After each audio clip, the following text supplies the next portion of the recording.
Hey everyone, this is Jordan from Sleeklens.com. In this video, we're going to talk a little bit about creative photography. So what I mean by that is basically where you take a scene and you basically just do some creative edits to it, and nothing that's actually very realistic. There's a lot of photographers out there that do this, that kind of make a scene, make it kind of futuristic or dreamy or something like that. And so what we're going to do is do a little fun effect here, and we're basically going to take this road here, and we're going to overlay this this wave scene over on top of it to make it look like the road is actually full of water. And this isn't for any particular reason, just to kind of show you some of the techniques that you could use to do this, but also to kind of get your creative juices flowing to see kind of the scenes that you can make. We actually have a compositing course. This is called kind of technically considered a little bit of a compositing section here, but we do have a full compositing course on Sleeklens.com. It's the Essentials Guide to Compositing, and you can really learn some cool techniques there for basically making a scene out of pretty much anything you can think of. So to get into this one here, we're going to take this road and we're going to overlay it on top of this this wave here. We're going to overlay the wave on top of the road and make it look like the road is actually full of waves. So the way we do that for this particular scene is to take your wave image and we're going to transform it. We're going to click Command or Control T to transform it, and we're going to lower the opacity just a little bit so we can see where we're going here. We're going to drag it all the way down to the bottom and shrink this down a little bit like that. And then also, this is an option depending on what kind of wave scene that you have. I'm actually going to change the perspective a little bit. So I'm going to right click and choose perspective.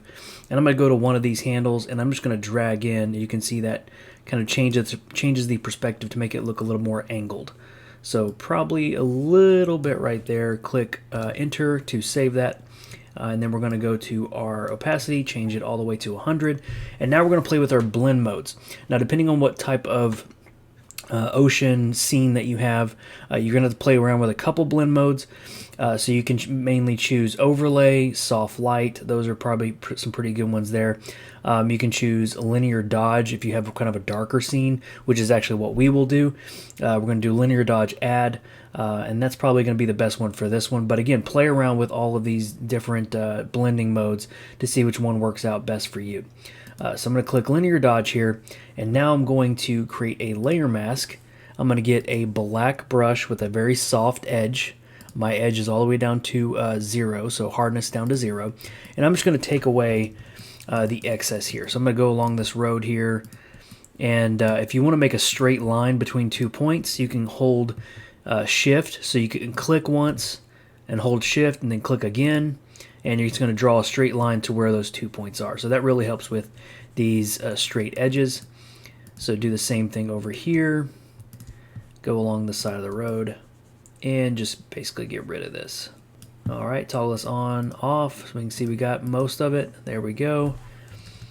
Get a little bit over here. Alright, so now what we're going to do is actually duplicate this one. So we're going to take this layer here, we're going to drag it down and duplicate it. It's going to make it look really bad, but we're going to change the blending mode on this one to soft light. And then now we're going to take the opacity of this down a little bit. So that is basically the effect. One thing you notice here that that is really glaringly obvious is that the color difference does not match the overall scene. It's a little too saturated, a little too blue. So what we're going to do here is actually take both of these layers and we're going to group them together, Command or Control G to group them together. So now they're all one group. And we're going to click saturation. We're going to change the hue saturation here. So go down to our adjustment layers, go to hue saturation, and now we're going to clip this hue saturation layer to our group layer so it only affects that layer. And the way you do this is hold the Alt or Option key, and you can see when you hover between these two, it changes to a little box with an arrow pointing down.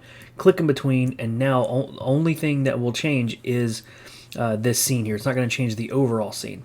So the waves is really what's going to be adjusted here. For a lot of these adjustments, when you're trying to change or match the color, you can really get away with just changing the saturation a little bit and maybe the lightness, kind of like that. But one thing you might have to do is actually colorize it. So we're going to click the colorize box down here, and now we can go in here and actually change the color to match a little more of the scene. You can actually change it to more of a warmer scene like this, which is actually kind of fun.